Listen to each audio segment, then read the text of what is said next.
आज हम लोग भारत का आर्थिक सर्वेक्षण 2020 और 21 पढ़ेंगे। ठीक है, आर्थिक सर्वेक्षण 2020 और 21 है ना। आर्थिक सर्वेक्षण होता क्या है ना। आर्थिक सर्वेक्षण जो है पिछले साल का अर्थव्यवस्था का जो है ना रिपोर्ट तैयार करता है और उसी रिपोर्ट को जो है पेश किया जाता है ना। अर्थव्यवस्था 2000 देखिए 20-21 का है, रिपोर्ट 2021 में पेश किया और अर्थ बताएगा रिपोर्ट जो है 20 और 21 का बताएगा, है ना, कि अर्थव्यवस्था कैसा रहा, क्या घटा रहा, क्या नफा रहा, किसमें वृद्धि रहा, किसमें कमी रहा, है ना। वो सब को रिपोर्ट तैयार करता है और उसको संसद में जो है पेश किया जाता है। इस बार का 2020 और 21 का रिपोर्ट है ना 29 जनवरी 2021 को निर्मला सीतारमन ने जो है ना इसको पेश किया संसद में। ठीक है, देखिए आर्थिक सर्वेक्षण जो है 2020-21 का विषय इस बार क्या था, है ना। थीम विषय सेविंग लाइफ्स एंड लाइवहुड्स, जीवन और आजीविका की सुरक्षा, है ना। अब देखिए इस रिपोर्ट का जो है तैयार किसने किया था। तैयार जो है वित्त मंत्रालय के अधीन जो होता है मुख्य आर्थिक सलाहकार जो होते हैं उसकी अध्यक्षता में ये रिपोर्ट तैयार होता है। ठीक है, और इस है ना अभी वर्तमान समय में जो है ये वित्त मंत्रालय के जो अधीन जो है मुख्य आर्थिक सलाहकार अध्यक्ष अभी कौन है, अरविंद सुब्रमण्यन। ये जो है अभी अध्यक्ष हैं वर्तमान में। इसी के अध्यक्षता में जो है आर्थिक सर्वेक्षण 2020-21 तैयार हुआ है। ठीक है, उसके बाद देखिए पढ़ते हैं आर्थिक सर्वेक्षण किसके लिए समर्पित रहा इस बार, है ना, कोरोना वॉरियर्स। इस बार कोरोना काल रहा है ना 2021 में, है ना। उसी को जो है अर्थव्यवस्था कोरोना वॉरियर्स को जो है ये समर्पित किया गया, है ना। अर्थव्यवस्था का रिकवरी कैसा रहा, रिकवरी अर्थव्यवस्था का 2020-21 का रिकवरी वी आकार होगा, है ना। वी आकार कैसे, क्योंकि पहले अर्थव्यवस्था जो है पहले शुरुआत में क्या था, बेसी था, उसके बाद 2020-21 में जो है ना घटा, क्योंकि लॉकडाउन लगा रहा, अर्थव्यवस्था घटा। अब जो अर्थव्यवस्था आएगी है ना 21-22 का, वो क्या होगा, उसमें वृद्धि होगा। इसीलिए क्या हुआ, पहले वृद्धि फिर घटा फिर क्या होगा, वृद्धि होगा, इसीलिए वी आकार दिया गया अर्थव्यवस्था की रिकवरी। ठीक है, देखिए अभी देखेंगे कि वित्त वर्ष 2020-21 में क्या रहा, है ना, उसको हम बता रहे हैं। ठीक है, भारत का जीडीपी मतलब ग्रोस डोमेस्टिक प्रोडक्ट, जो है भारत में जितना क्षेत्र अधिकार है भारत में, उसमें उत्पादित सभी वस्तुओं का अंतिम जो वस्तु होता है उसका मौद्रिक मूल्य निकाला जाता है ना। उसमें देखा जाए कि वृद्धि कितना हुआ है ना। वृद्धि उसमें देखिए जीडीपी इस बार का जो है वृद्धि दर माइनस में रहा, 7.7% जो है माइनस में जीडीपी रहा। ठीक है, कृषि क्षेत्र में वृद्धि दर इस बार जो है कि सबसे ज़्यादा जो वृद्धि रहा, मान के चलिए वृद्धि जिस क्षेत्र में रहा वो कृषि ही क्षेत्र है जिसमें से वृद्धि रहा। बहुत सारा तो लॉकडाउन में रहा, जो उद्योग बंद रहा, सेवा बंद रहा, तो बंद होने के कारण ये सब क्या है माइनस में रहा। और कृषि का विकास जो है इसमें लॉकडाउन रहने के बावजूद भी कृषि का काम चलता रहा और इसी होने के कारण जो है ना विकास +3.4% वृद्धि दर रहा इस बार कृषि क्षेत्र में, है ना। और उद्योग क्षेत्र में जो वृद्धि दर जो है माइनस में रहा, -9.6%। सेवा क्षेत्र में वृद्धि दर -8.8%, है ना। ये हुआ उद्योग के क्षेत्र में। सेवा क्षेत्र में है ना, सेवा क्षेत्र परिवहन, है ना, ये सब जो आता है बैंकिंग, ये सेवा क्षेत्र में जो है कितना वृद्धि दर -8.8%।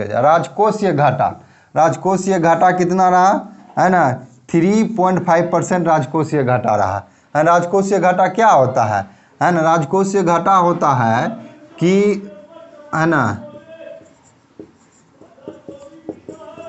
कोषीय घाटा बराबर जो है जितना हम लोग व्यय करते हैं, सरकार जितना जो है व्यय करता है, शुद्ध व्यय, है ना, क्या करेगा, शुद्ध व्यय, अब माइनस जो है ना शुद्ध आय, जितना सरकार जो इनकम कमाया, है ना, जो कमाया, जो उसको हम लोग जो है शुद्ध आय जो सरकार कमाई, जो है ना जो व्यय किया, है ना, उस व्यय को अगर जो कमाया सरकार उसने खर्च जो कर देता है, वही जितना अगर बेसी खर्च कर दिया है ना, तो जो है राजकोषीय घाटा चला जाता है। और शुद्ध आय जितना कमाने ज़्यादा, कोई भी खर्चा ज़्यादा कर देगा तो क्या हो जाएगा, घाटा लग जाएगा। देखिए शुद्ध कैसे राजकोषीय घाटा निकलता है। देखिए शुद्ध व्यय जो निकाल दिए, शुद्ध आय क्या होता है, माइनस रखेंगे है ना, जो व्यय हुआ, जो सरकार आय किया, और प्लस जो है ना जो उधार लिया, दोनों मिला के जो सरकार उधार लेती है ना, उसके देखिएगा। जब बजट पेश होता है तो क्या होता है,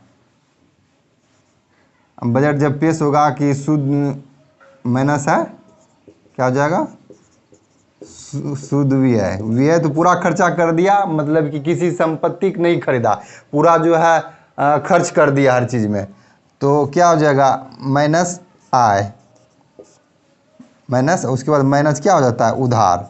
देखिएगा कि शुद्ध आय बराबर क्या हो जाएगा, बजट घाटा हो जाता है ना, ये माइनस उधार हो जाएगा। बजट घाटा जो बजट पेश करता है जीरो बजट हो जाता है, जितना सरकार कमाती है ना, उतना ही व्यय कर देता है, इसलिए बजट घाटा क्या हो जाता है, जीरो हो जाता है। तो क्या निकलेगा हमें, हमारा राजकोषीय घाटा, राजकोषीय घाटा जो निकलेगा, जितना हम लोग उधार सरकार जो है ना, जो सरकार उधार जो लिया है, वही हमारा क्या हो जाता है, राजकोषीय घाटा निकल जाता है। सरकार पे राजकोषीय घाटा कितना है ना, 3.5% है राजकोषीय घाटा। अब देखते हैं विदेशी मुद्रा भंडार। विदेशी मुद्रा भंडार देखिए 8 जनवरी 2021 तक जो है आर्थिक सर्वेक्षण में पेश किया गया, कितना विदेशी मुद्रा भंडार जो है ना जमा है, तो 500 जो है ना 81.1 मिलियन डॉलर जो है विदेशी मुद्रा भंडार है ना भारत सरकार के पास। उसके बाद देखिए वित्त वर्ष जो है अब 2021-22, ये रिपोर्ट जो है ना 2020-21 का था, ये अनुमानित रिपोर्ट बता रहा है कि 2021-22 में क्या रहेगा रिपोर्ट, है ना। अब देखिए भारत का क्या बोल रहा है, वास्तविक जीडीपी वृद्धि दर कितना रहा, 11%, और भारत का जो सांकेतिक जीडीपी वृद्धि दर क्या रहा, 15.4%। देखिए वास्तविक वृद्धि दर उसको कहा गया जिसमें जो है ना मुद्रा स्फीति जो है इन्फ्लेशन को जोड़ता नहीं है ना। ये जो है मार्केट प्राइस रेट पे ये जीडीपी है, इसमें जो है ना मार्केट प्राइस वर्तमान में क्या मार्केट प्राइस चल रहा है उसके आधार पे जीडीपी निकाला जाता है ना। 15.40 ये एक आधार वर्ष लिया के आधार किया जाता है, जैसे कि है ना इसका आधार की जो है आधार देखिएगा कि 2011 है ना, 2011-12 जो है ना आधार वर्ष है। मान के चलिए कोई चीज़ है ना, चावले है, आधार वर्ष मान के चलिए 20 रुपया किलो बिक रहा आधार वर्ष में, है ना। अब बोलेगा 5 kg का क्या हो जाएगा, 5 kg का दाम 20 रुपया पर kg है, तो 5 kg का कितना दाम होगा, तो 20×5 100 रुपया होगा 1 kg का, 5 kg का, है ना, 5 kg का 100 रुपया हो जाएगा।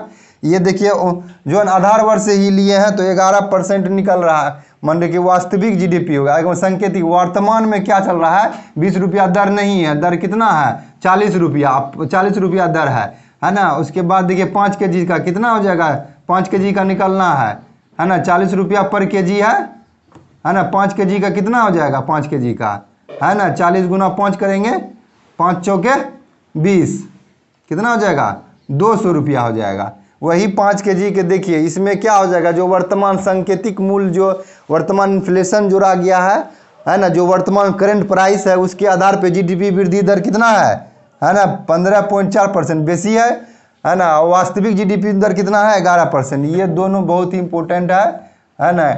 आर्थिक सर्वेक्षण है ना 2021-22 अनुमानित रखा गया है एग्जाम के लिए पॉइंट ऑफ व्यू से दोनों। जो हमने ना आर्थिक सर्वेक्षण जो है ना क्वेश्चन बना दिए हैं, क्वेश्चन बनाने से क्या होगा, ज़्यादा समझ में आएगा और याद भी रहेगा।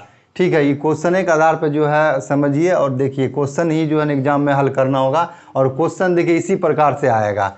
ठीक है, देखिए जैसे कि भारत का सबसे बड़ा व्यापारिक पार्टनर कौन है, चीन है। भारत जो सबसे ज़्यादा व्यापार किसके साथ करता है, चीन के साथ करता है। आपसे जैसे क्वेश्चन पूछेगा कि भारत का सबसे व्यापारिक पार्टनर किसके साथ है, पार्टनरशिप, तो चीन है, अमेरिका है या यूएई है, उसमें क्या हो जाएगा, चीन हो जाएगा। आंसर। उसी प्रकार से देखिए दूसरा ट्रेड सरप्लस, व्यापार में जो है सरप्लस है ना, मतलब फायदा, इनकम, वह सबसे ज़्यादा किस देश के साथ हुआ है? अमेरिका के साथ जो है सरप्लस हुआ है। उसके बाद देखिए सबसे ज़्यादा आयात भारत किस देश के साथ करता है? चीन के साथ। और सबसे ज़्यादा जो है निर्यात, आयात और निर्यात है ना, निर्यात जो है अमेरिका के साथ। आयात मतलब क्या हुआ? कोई चीज़ वस्तु जो है चीन से भारत आना, है ना। अगर चीन से भारत कोई वस्तु आ रहा है तो समझिए कि वो क्या हुआ? आयात हुआ। जो सबसे भारत सभी देशों से सबसे ज़्यादा भारत किस देश से आता है? चीन के साथ आता है। और निर्यात मतलब कि भारत अपना वस्तु जो है कहाँ सबसे ज़्यादा भेजता है ना, वो कहाँ भेजता है? अमेरिका भेजता है ना। ये होता है एक्सपोर्ट इंपोर्ट, है ना। देखिए सबसे ज़्यादा FDI, फॉरेन्स है ना, डायरेक्ट इन्वेस्टमेंट, है ना। कोई भी चीज़ जो है अगर मान के चलिए यहाँ से कोई है ना कंपनी दूसरे देश में लगा के जो प्रत्यक्ष रूप से जो हम लोग इनकम कमाते हैं उसी को जो है ना फॉरेन्स है ना डायरेक्ट इन्वेस्टमेंट कहते हैं। किस क्षेत्र में आया है सबसे ज़्यादा? है ना FDI किस क्षेत्र में आया? सेवा क्षेत्र से आया है। और सेवा क्षेत्र में किस में? कंप्यूटर, सॉफ्टवेयर, हार्डवेयर में जो है FDI सबसे ज़्यादा भारत को आया है। उसके बाद सबसे ज़्यादा FDI भारत किस देश के साथ से आया है? किस देश के साथ आया है ना, सिंगापुर के से FDI सबसे ज़्यादा भारत आया है। अब देखिए दुनिया का सर्वाधिक फॉरेन रिजर्व, है ना, सबसे ज़्यादा फॉरेन रिजर्व किसके पास है देश में? देखिए चीन है प्रथम में, चीन है प्रथम में। भारत का फॉरेन जो है रिजर्व कितना है? चौथा स्थान पर है भारत, है ना। उसके बाद देखते हैं GDP में सबसे ज़्यादा हिस्सेदारी किस क्षेत्र का है? हिस्सेदारी सबसे ज़्यादा GDP में भारत में ग्रोस डोमेस्टिक प्रोडक्ट, भारत क्षेत्र के अंदर जितना भी प्रोडक्ट उत्पादन होता है ना, उसी का मौद्रिक मूल्य जो निकालते हैं उसी को क्या कहते हैं? GDP कहते हैं, है ना। GDP जो सबसे ज़्यादा जो हिस्सेदारी है क्षेत्र का, सेवा क्षेत्र का है, उसके बाद उद्योग का, उसके बाद कृषि का है ना GDP में। और सबसे ज़्यादा रोजगार कौन सा क्षेत्र देने वाला है? रोजगार कृषि क्षेत्र सबसे ज़्यादा रोजगार देता है। अब देखिए WHO वर्ल्ड हेल्थ ऑर्गेनाइजेशन ने कोविड-19 को वैश्विक महामारी घोषित किया था। कब वैश्विक महामारी घोषित किया था? 11 मार्च 2020 को जो है वैश्विक महामारी घोषित किया था। भारत में जो टीकाकरण का अभियान कब से शुरू हो गया? है ना 16 जनवरी 2021 से टीकाकरण की शुरुआत होती है। उसके बाद देखते हैं विश्व में सबसे ज़्यादा प्रवासी किस देश के हैं? देखिए विश्व में सबसे ज़्यादा प्रवासी भारत के हैं, है ना। भारत का पर नागरिक है लेकिन भारत से बाहर लोग निवास कर रहे हैं सबसे ज़्यादा, है ना, भारत का है। और भारत में सबसे ज़्यादा प्रवासी किस देश में जाते हैं? जो भी प्रवासी है भारत जो रह रहे हैं भारत से बाहर, सबसे ज़्यादा जो है प्रवासी रह कहाँ में? UAE में, है ना। और देखिए उसके बाद देखते हैं विश्व से सबसे ज़्यादा प्रवासी किस देश में जाते हैं? अब देखिए भारत से नहीं, अब बोल रहा है विश्व से। मान के चलिए कहीं अमेरिका है ना, UAE है, सिंगापुर है, इटली है ना, फ्रांस है, जो भी चीन है, जितना देश है उससे सबसे ज़्यादा प्रवासी लोग जो है किस देश में जाते हैं? सबसे ज़्यादा कहाँ जाते हैं? USA में जाते हैं सब देश का। लेकिन भारत का जो है प्रवासी जो है सबसे ज़्यादा कहाँ जाते हैं? है ना UAE में जाते हैं। और सबसे ज़्यादा विश्व में प्रवासी जो है कहाँ का देश, किस देश का है? तो वो हो जाएगा भारत का प्रवासी देश है। ठीक है। अब देखते हैं विदेशी पर्यटक किस राज्य में सबसे ज़्यादा आते हैं? भारत में जो है ना, भारत में विदेशी पर्यटक जो घूमने आते हैं किस राज्य में जाते हैं? सबसे ज़्यादा तमिलनाडु में जाते हैं, है ना। विदेशी पर्यटक है ना भारत में सबसे ज़्यादा किस देश के आते हैं? सबसे ज़्यादा या अमेरिका के आते हैं, या इंग्लैंड के आते हैं, या इटली के आते हैं, या चीन के आते हैं। सबसे ज़्यादा प्रवासी जो है सबसे ज़्यादा जो है पर्यटक न विदेशी पर्यटक घूमने जो आते हैं, विदेशी पर्यटक बांग्लादेश से आते हैं सबसे ज़्यादा, है ना। पर्यटक जो है बांग्लादेश से। हम आगे अब देखते हैं कि क्या पूछ रहा है कि वह राज्य जो है जीडीपी में सर्वाधिक है। किस राज्य का जीडीपी जो है सर्वाधिक है ना? महाराष्ट्र का सर्वाधिक है, उसके बाद तमिलनाडु, तब तीसरा स्थान पे यूपी है ना? देखिए अब प्रति व्यक्ति आय, प्रति व्यक्ति भारत का कितना है? एक व्यक्ति का आय जो है कितना है? 6,681 US डॉलर। ठीक है, प्रति व्यक्ति आय में सबसे ज़्यादा जो है किस राज्य का है ना? गोवा का है। और उसके बाद देखिए प्रति व्यक्ति आय न्यूनतम किस राज्य का है? न्यूनतम जो है प्रति व्यक्ति आय में है बिहार राज्य का। उसके बाद देखिए किस राज्य में गरीबी दर सबसे ज़्यादा है? गरीबी दर जो है आर्थिक सर्वेक्षण के अनुसार हम लोग जान रहे हैं किसका गरीब राज्य है? छत्तीसगढ़ है। बिहार का स्थान कितना है राज्यों में? चौथा है। ठीक है, अब देखते हैं नई राष्ट्र शिक्षा नीति जो 2020 आई है, कितने साल बाद आई है? 34 साल बाद आई है। किसका स्थान लिया है ना? 1986 की शिक्षा नीति के स्थान पे नई राष्ट्र शिक्षा नीति 2020 स्थान लिया है। ठीक है, उसके बाद देखिए नई शिक्षा नीति जो आई 2020 10+2 की प्रणाली के किसके कौन सा स्थान लिया है? 5-3-3-4 पद्धति ने लिया है। ठीक है, उसके बाद देखिए नो वन इन आउट है कि नहीं? No in one in out के सिद्धांत पर सरकार किस योजना को चला रही है? जल जीवन मिशन को चला रही है, कोई भी ना बचे। ठीक है, कब जल जीवन मिशन की शुरुआत किया गया था? 15 अगस्त 2019 शुरुआत किया गया था और कहा था कि 2024 तक हर घर में जो है जल नल हो जाएगा। कब तक मिशन है? 2024 तक। ठीक है, भारत का पहला राज्य जहां जो है नल जो 100% लग गया है ना, लोग कनेक्शन। ठीक है, कनेक्शन लग गया है। कहाँ? गोवा राज्य है जो वहाँ पे जो है 100% जो है नल जो है लग गया है। चर्चा में रहा आर्थिक सर्वेक्षण में, चर्चा में NIP है। इसका फुल फॉर्म क्या है? National infrastructure pipeline. इस जो है कब तक के लिए है? 2020-25 के लिए है। किस मंत्रालय का अधीन होगा? वित्त मंत्रालय का अधीन होगा। और इसका किसके समिति के आधार पे जो है इसको NIP लाया है ना?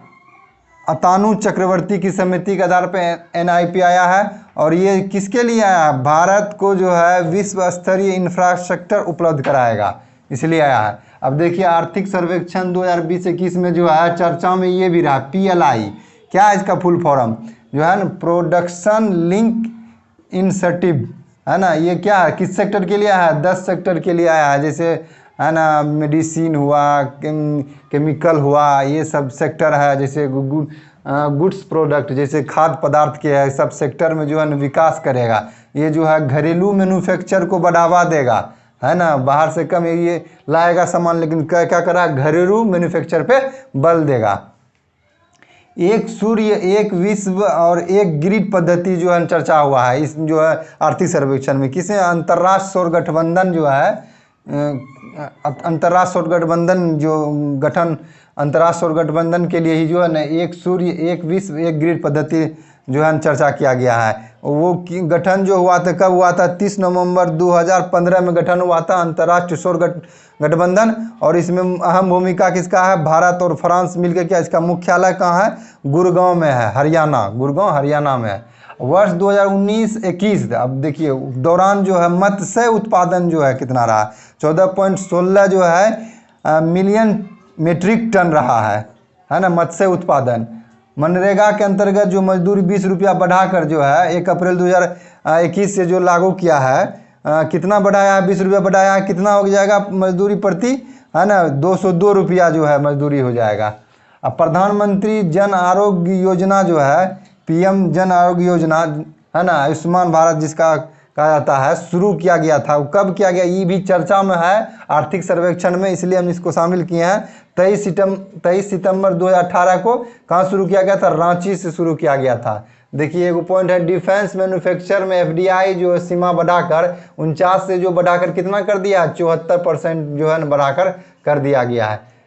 देखिए हम उसी को शामिल किए हैं जो एग्जाम की दृष्टि से महत्वपूर्ण है। ठीक है, इसी आधार पर जैसे एग्जाम में फुल फॉर्म पूछ देगा PLI का, बताइए फुल फॉर्म क्या होगा? बहुत सारा एग्जाम्पल रहेगा। प्रोडक्शन लिंक्ड है ना, इंसेंटिव रहेगा, है ना। सेंसिटिव BPSC और दरोगा के लिए जो है ना महत्वपूर्ण है आर्थिक सर्वेक्षण 2021।